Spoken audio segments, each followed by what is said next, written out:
Miércoles de la 19ª semana del tiempo ordinario, conociendo a Jesucristo por el Evangelio. Lectura del Santo Evangelio según San Mateo, capítulo 18, versículos del 15 al 20. En aquel tiempo dijo Jesús a sus discípulos: si tu hermano peca, repréndelo a solas entre los dos. Si te hace caso, has salvado a tu hermano. Si no te hace caso, llama a otro o a otros dos, para que todo el asunto quede confirmado por la boca de 2 o 3 testigos. Si no les hace caso, díselo a la comunidad. Y si no hace caso ni siquiera a la iglesia, considéralo como un pagano o un publicano. Les aseguro que todo lo que aten en la tierra quedará atado en el cielo, y todo lo que desaten en la tierra quedará desatado en el cielo. Les aseguro además que si 2 de ustedes se ponen de acuerdo en la tierra para pedir algo, se lo dará mi Padre del cielo, porque donde 2 o 3 están reunidos en mi nombre, allí estoy yo en medio de ellos. Palabra del Señor. Gloria a ti, Señor Jesús. San Mateo nos está presentando en el capítulo 18 de su Evangelio lo que se suele denominar como el discurso sobre la vida en la iglesia.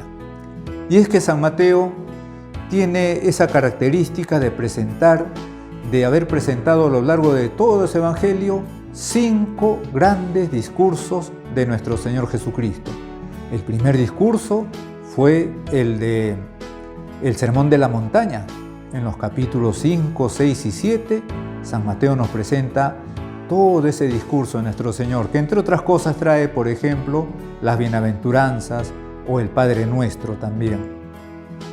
Luego, en el capítulo 10, San Mateo presenta el discurso misional. Nuestro Señor envía de misión a sus apóstoles, a sus discípulos, y les da un discurso misional. En el capítulo 13, San Mateo presenta una serie de parábolas de nuestro Señor Jesucristo, como si nuestro Señor las hubiese pronunciado una tras otra. En todo caso, a lo largo de todo el capítulo 13, San Mateo presenta el discurso de las parábolas de nuestro Señor. Y ahora, en el capítulo 18, lo que se llama el discurso eclesiástico, el discurso sobre la vida en la iglesia. Por eso, San Mateo presenta a nuestro Señor como dando instrucciones para la iglesia, dando instrucciones para todos los que forman parte de la iglesia. Y en el Evangelio de hoy hemos escuchado cómo nuestro Señor nos orienta, nos advierte sobre la necesidad de hacer la corrección fraterna. Nos habla de perdonar pecados. Nos habla también de la necesidad de la oración. Todo ello está indicando de que son orientaciones de nuestro Señor para los que formamos parte de la iglesia. Corrección fraterna, es decir, corregirnos entre hermanos, ayudarnos con la corrección. Si vemos a algún hermano que está yendo por un camino equivocado, que está dando las espaldas a Dios, que está caminando por el borde del abismo, alejándose de la iglesia, alejándose de Dios, Jesucristo nos habla de la necesidad de la corrección fraterna. Y lo va a decir: si tu hermano peca, repréndelo a solas entre los dos. Si te hace caso, has salvado a tu hermano. Si no te hace caso, llama a otro o a otros dos, para que todo el asunto quede confirmado por boca de 2 o 3 testigos. Si no les hace caso, díselo a la iglesia. Y si no hace caso ni siquiera a la iglesia, considéralo como un pagano o un publicano. Incluso aquí, en este Evangelio que nos ha correspondido hoy, San Mateo utiliza en 2 ocasiones el término iglesia. Por eso a todo el Evangelio de San Mateo también se le suele llamar el Evangelio eclesiástico, porque San Mateo está como teniendo presente ya a la iglesia constituida. No hay que olvidar que San Mateo escribe su Evangelio entre los años 75 y 85, alrededor de los años 80 del primer siglo. Y ya la iglesia en ese momento estaba constituida, o mejor dicho, había ido creciendo cada vez más. La iglesia está constituida con nuestro mismo Señor Jesucristo y está preanunciada desde la eternidad y preanunciada en el Antiguo Testamento. En todo caso, nuestro Señor nos deja esta orientación, este mandato evangélico, la corrección fraterna.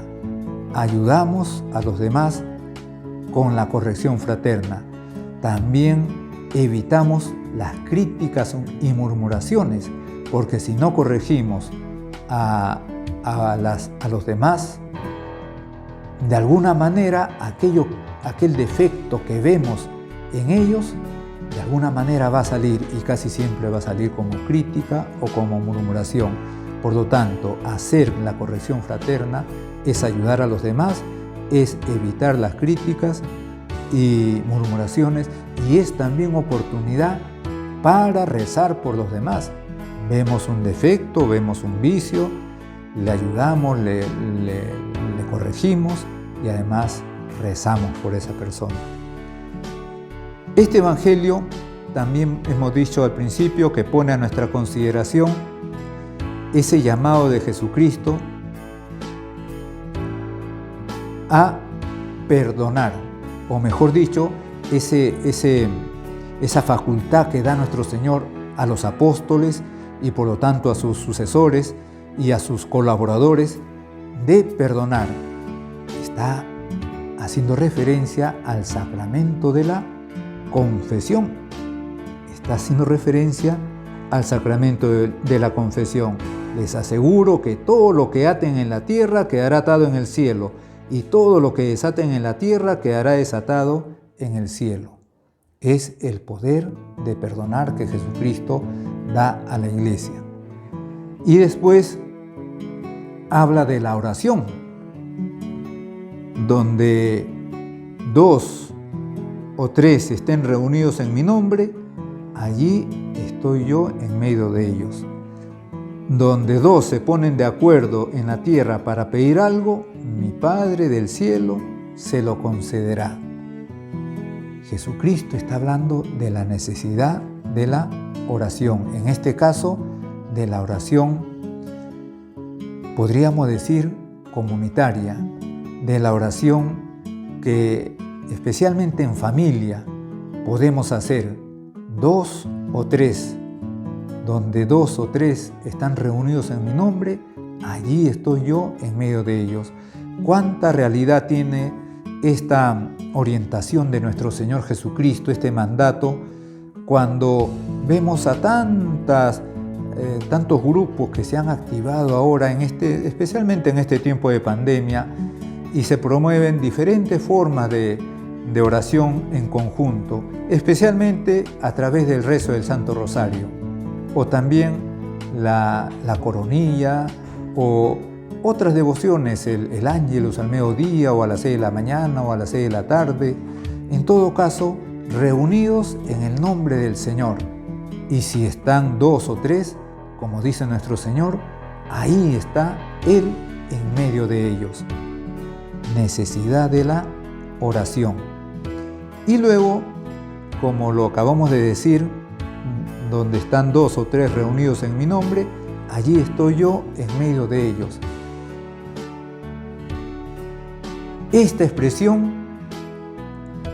yo en medio de ellos, no es otra cosa que Jesucristo está haciendo referencia a ese nombre con el que también se le conoce, el Emmanuel.